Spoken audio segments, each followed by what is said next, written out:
Welkom bij een nieuwe aflevering van de Nederlandse Kubernetes podcast. De podcast over Kubernetes voor iedereen. Ik ben uw gastheer Ronald Kers en ik zit zoals altijd met de enige echte... Hallo Ronald. Jan Stomphorst. We zitten nog steeds in de Dome. We zitten nog steeds op DevWorld. Het blijft een fantastisch event om hier te mogen meemaken. Ja, Ja, en ik hoorde net, wat wel leuk is dat als de speakers die praten, hebben ze hier allemaal koptelefoons. Dus die events zitten best wel dicht bij elkaar. ja Dus- het zorgt ook wel voor een bepaalde rust in het event. Weet je? Ja. Je hebt niet overal die herrie die we wel eens vaker mee hebben gemaakt op andere events. Dus dat is wel super Dat cool. is wel, dus in ieder geval, Ja. klap is altijd goed. Maar we zitten hier met een gast, hè? Ja, zeker. Dat is Adrian Precub. Thank you for taking your time. And well, for the people who don't know you yet, can you please introduce yourself to our listeners? Yeah, sure. So I'm a staff engineer at TomTom, where we develop maps and navigation and other services.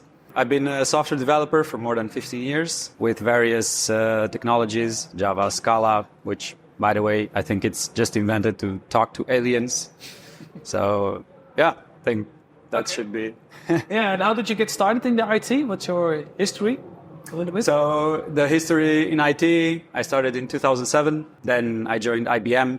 At some point later, I became very interested in backend systems. So mainly Java. Joined the Electronic Arts for a couple of years to help with, mainly FIFA. I don't play myself, but I did work on that game. And then I moved to Netherlands, where I am now a staff engineer at TomTom. I think everybody knows TomTom. Everybody knows TomTom from the past. Everybody had the little boxes in the car. Yeah, everybody had TomTom, and we've got a lot of commercials about TomTom. What's TomTom doing at the moment? So right now, of course, if you think about the evolution of technology, you won't really see a lot of PND devices in the cars anymore, right? Because you have your phone. On motorcycles or trucks, right? Yeah. Or fleet management, if you think about it. But also, TomTom had to expand its business to more enterprise and manufacturers, right? So there is a lot more business going on than the PND devices that people know TomTom. Of course, we also have applications in the App Store and in the Play Store. Like GoNav and Nav SDK and all these stuff that were developed behind the scenes, but are made available for developers to develop their own navigation applications. They're still big. Yeah, that's awesome. Can you tell a little bit about the journey of TomTom into the Kubernetes landscape? So in TomTom, I joined 2 years ago, so maybe I don't have the full history, but there are a lot of teams running Kubernetes clusters on especially Azure Kubernetes services. My team is one of those, so I work in the access management service team. So we have a cluster right now of about 40 nodes, so to leverage all our authentication and authorization calls that come from the cars towards our services. Everything goes to the AMS, Access Management Service. So then you can imagine there are a lot of calls and in the domain of thousands. Yeah. Per second. So you have a talk about TCP packets Yes. here later? I have a talk about how basically one single packet from a specific type of request managed to bring down 3 big data centers of a firewall, which Interesting I will story. not name. But yeah, so in this investigation, we had to do some TCP captures on Kubernetes. And as we all know, not that easy to do. Easy on a VM, very easy, TCP-dump. But on a Kubernetes cluster, it's a whole different thing. If you want to capture all the nodes at the same time. Okay. So then we had to develop some custom scripts and some tools to do that. First thing, I want to know, how does a TCP packet destroys firewalls? Not destroy, but bring down so that it cannot make any other outbound connections. Okay, but So it's a bit of a preview from the talk, but basically if a reset packet, which was the case for us, a reset packet does not go from start to end. Mm-hmm. In a firewall, this reset packet is blocked. And if that firewall connection has a timeout of 1 hour, you cannot reuse that port, that's not port, to make any outbound connections for that reset packet. So then if you have hundreds of thousands of those reset packets, they will occupy all the SNAT ports, Yeah. and then everything will be blocked for 1 hour. So And that way, and it doesn't matter how many ports you have and how many VMs, packets will because keep on all coming. of them keep coming, and then all of them occupy a different snap port. So then all the ports in that firewall or data center, they will all be used for 1 hour. Oh, wow. Until that timeout is cleared. And then, of course, you will see, okay, so now we can make requests, but actually it will be again the same. So you have a spike of it because every port will be freed after 1 hour, but then you also have a dip because it will also be occupied for 1 hour again. Again, yeah, exactly, yeah. Yep. So this is a sort of a preview of the talk, but that's awesome. You learned the hard way. The very hard way, yes. Yeah. Okay, and then you're capturing those packages in Kubernetes. Because that's difficult. It is, yes. How do you do that? It's actually a custom script, a bash script that goes through each Kubernetes node and does a capture for it, and then brings all of that together into the number of nodes that you have. You will have the same number of captures, and unfortunately, you have to go through all of them to figure out, where is the issue? Is it maybe replicating on all nodes, or maybe some nodes? And this also goes like if you have an Nginx ingress-controller, which we did. We did the capture only for nodes that contain the pod with that Nginx ingress. So then maybe you don't have 40 or 100 nodes. You just have the number of nodes that you have Nginx ingress controllers. So then it's a bit more less in scope, but it also gives you a big overview on what number of requests are coming in and if there are actually some issues in those TCP packets, right? Yeah. End to end. Yeah, so I have also a question. If of all the firewall ports are blocked, how do you keep the management part up? Because if all the traffic is blocked, different IP address. So the firewall was actually not part of our team. It was an external party. You know about it, but I will not name it. So it's actually an external firewall, and we don't have control over it. Right? Okay. It's just that from the investigation, we found out through the TCP captures. We saw, so we see this IP, but this IP doesn't belong to us. It belongs to somebody else. Yeah. Right? So then, this IP sends the packet, and then the reset packet is seen on one part of the firewall, but maybe not on the other side. Yeah. And then so tracking down these TCP captures from the car to the firewall to the AMS in TomTom was a huge investigation that, eventually it turned out that one TCP packet was able to bring down 3 data centers. Yeah. I see you thinking. You had a great question, but back to capturing. You said we're running that on the nodes. Yes. But are you using the AKS or are you rolling your own Kubernetes? So we use the AKS service, which provides the control plane, and we created using two node pools. One is the system node pool, as Azure recommends, right? Which handles everything from metric server to other control plane pods. And we also have a user node pool, which we use to deploy our applications. Right. So, and in this user applications node pool, we encountered this issue. Okay. How do you do the capture then? Because normally you don't have the access to. You don't have the access. So there is I can't remember the Docker image from Microsoft, but there is a documentation in Microsoft, and I have an article about it. And all the scripts in the talk, there's a QR code that you can scan and go see it. But basically, there's a Docker image from Microsoft which allows you to connect to the node and do TCP captures on that. So that's useful. Yes. We'll include that in the notes, in the show notes. But that Docker needs to run privileged. You need to provision it. So container. So you basically create a new namespace in your user pool or in your. Right, so you create a namespace, you deploy these pods, and the number of, let's say, call them debugger pods, they will be the same number as you have Nginx pods, right? So then each debugger pod will run a TCP capture on a Nginx pod.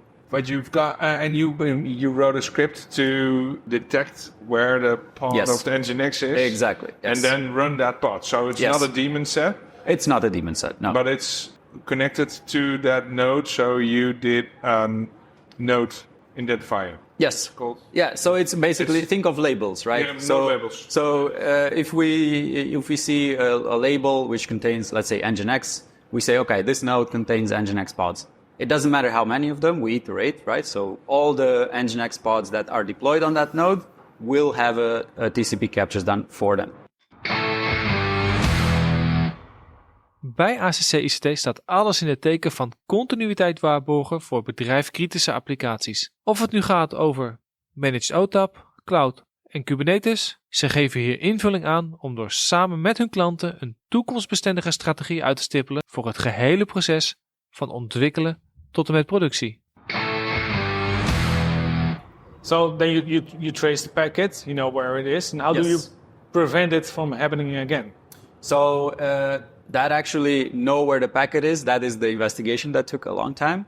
How do we prevent it? It was a fix done by the firewall company, and it is not something that we were allowed to to see. But however, they used the data that we provided, in which we said, hey, you know, you have two parts of the firewall. You have the input and the output. We see our reset packet on the input, but not on the output, right? Yeah. So that means that connection will remain open on your side. And with this information, they went ahead and they put a fix, and then they basically allowed those TCP packets, those reset packets, to pass through from the inside to the outside. Yeah, sure. And the reason that this reset was not passing was because of a short delay of a couple of microseconds in the reset packet. So if you think of TCP, right, it works on a three-way handshake, and so we basically know all of that. But we also know that the TCP packets can be retransmitted, right? Yeah.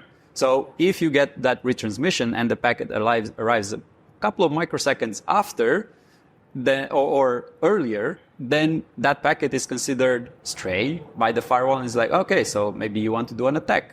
Yeah. Right. So yeah. So then the firewall is like, okay, I'm not sending this from one side to the other. Mm-hmm. Yeah. So that was the. But for the connection on the firewall to be closed, they needed that reset packet from the inside to be passed to the outside. Yeah. Do you and dump on every node, like for example, you've got like 5 Nginx's running on 5 nodes. It's going to be a lot of data. It's going to be a lot of data. Yes. Where do you store that data? So first of all, we don't do the TCP-dump for everything. We know the IPs that call us, right? So we basically sort of limit that capture. But even so, it will be like in maybe 30 seconds to 1 minute, you can have files of 1 gigabyte. Yeah. Right. So there's not really a way that we didn't investigate how to limit more these captures, because we actually didn't know what data we needed. Yeah. So we did have scripts that were returning 1 gigabyte files, and then we had to analyze them one by one. Wow. So it was there is a way to put all of the files together, but the problem is when you try to open the 5 gigabyte file of TCP capture, then you will have a problem in Wireshark, right? Because everybody knows Wireshark. You did not automate it. You can see the not responding message. Exactly. Appearing. Exactly. Yeah. Right. You did not automate it like with an Kibana and Alec cluster. No, we didn't spend time on that one because this issue was so niche that once we found out that this problem, we didn't see feasible to say automate any of this, because it's so rare that this happens. So, yeah, I mean, it can happen again. So we have the scripts that help us identify, but not automate. You're not running this full time? No.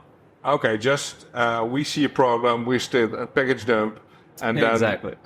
For that pod, why are you not doing the package dump in the pod?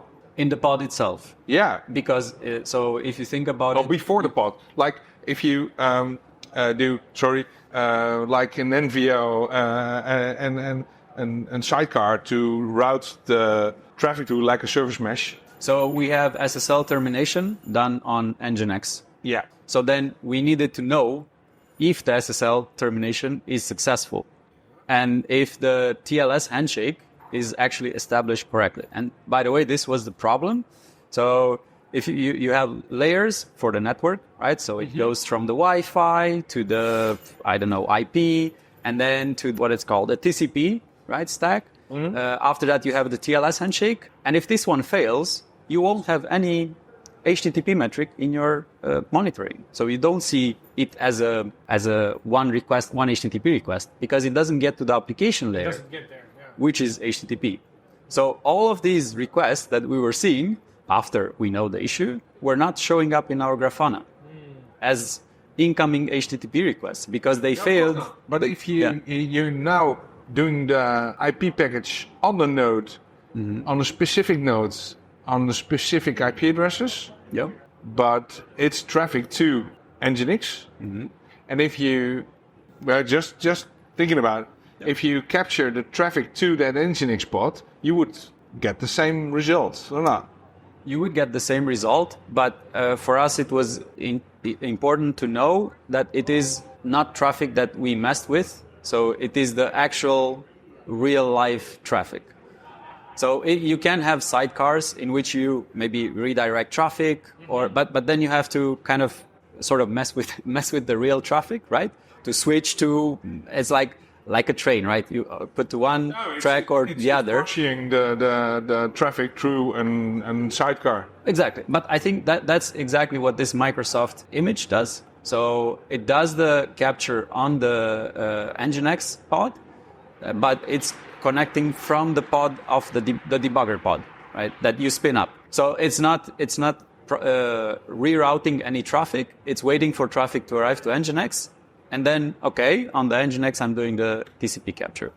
But you're not actually doing the SSH yourself, or the kubectl to the pod itself.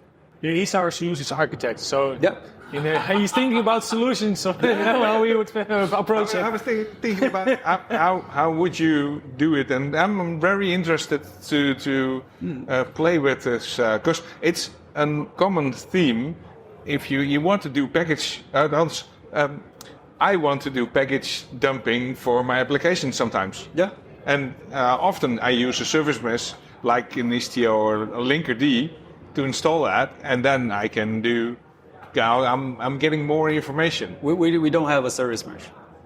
So, of course. So that's why I think if you have a service mesh like Linkerd or Istio, it makes things way more easier. But we didn't have that. Yeah. So for us, it was not that easy to reroute traffic, right? Or to create that proxy you were discussing, right? It's a bit more difficult. So we just had directly Nginx ingress-controller, which routes traffic to the application pods, right? Yeah.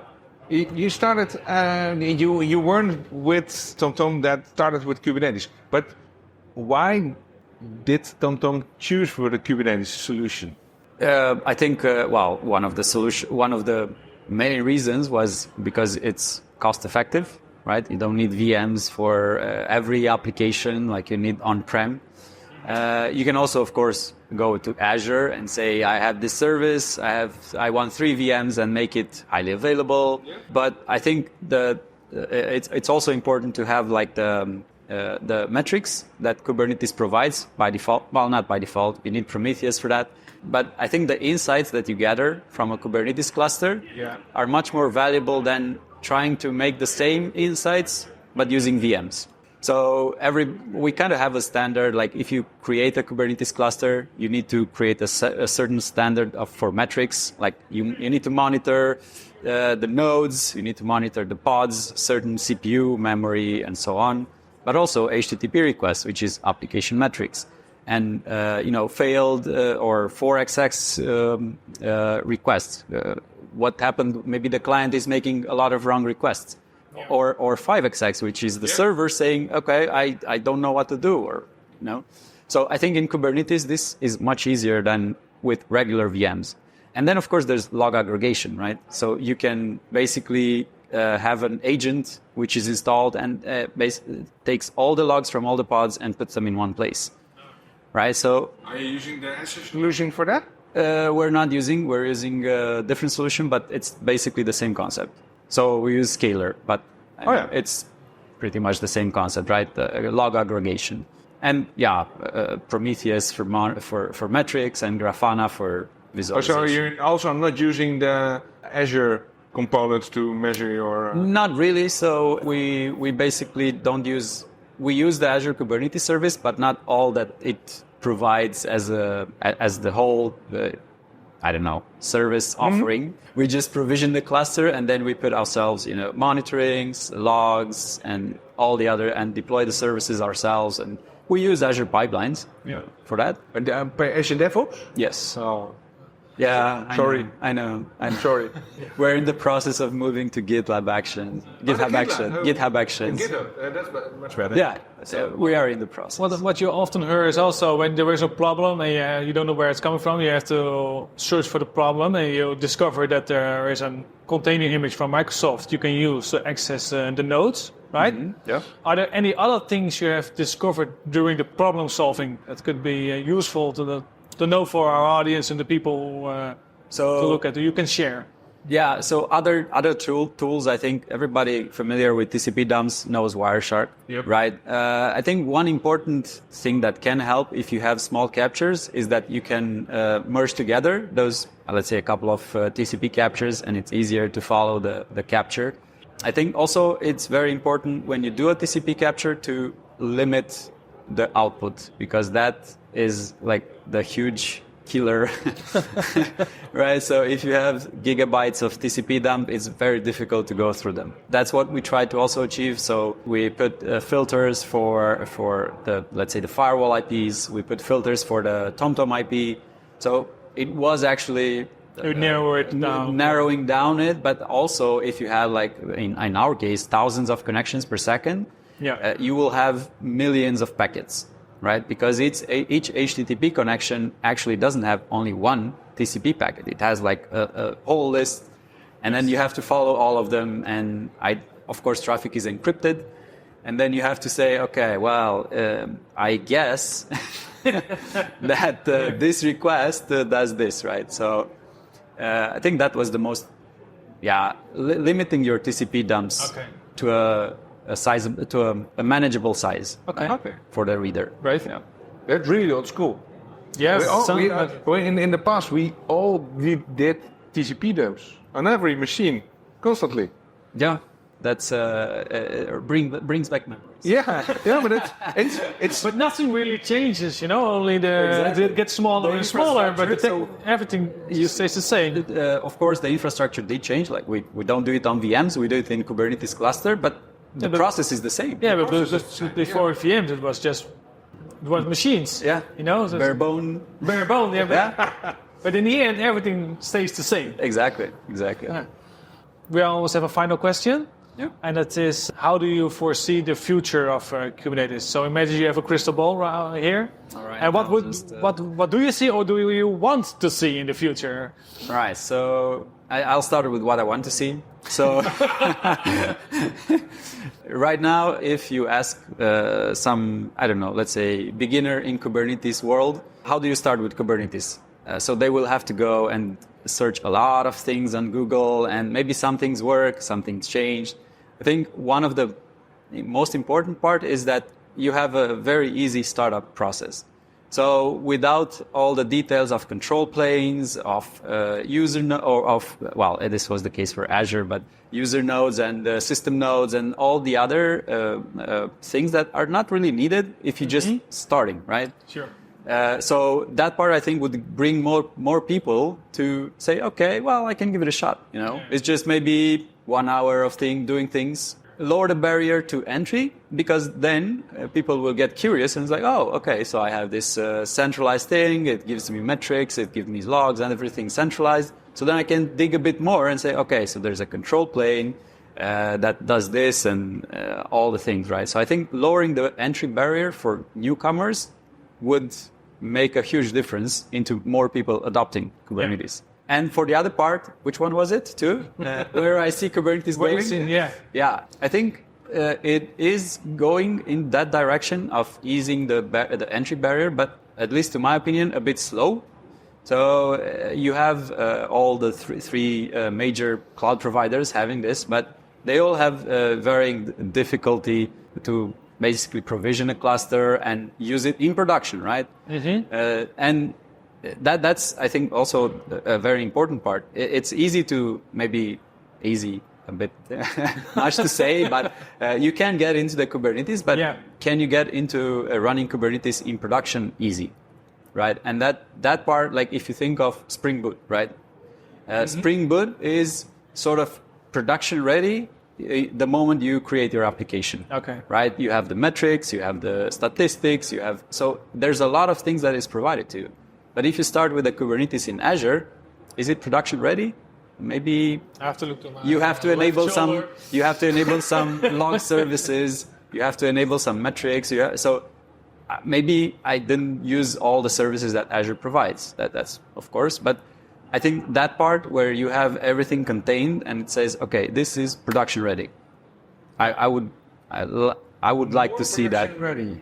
Yeah, because Azure solves a lot of problems for you in that part. I don't like them, but that's my problem. Because it's a Microsoft solution.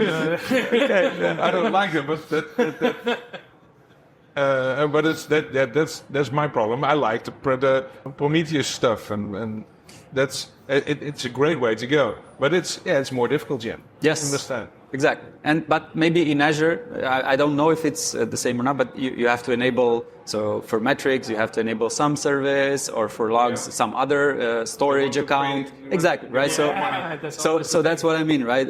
If you have, like, it doesn't matter who you are, Amazon, Google. So if you have a one click, right? I click this, I have everything, and then you have the dashboard with nodes and logs and metrics. I think that maybe would be a good idea for newcomers to maybe do a production-ready application in 2 hours. Sounds the way to go.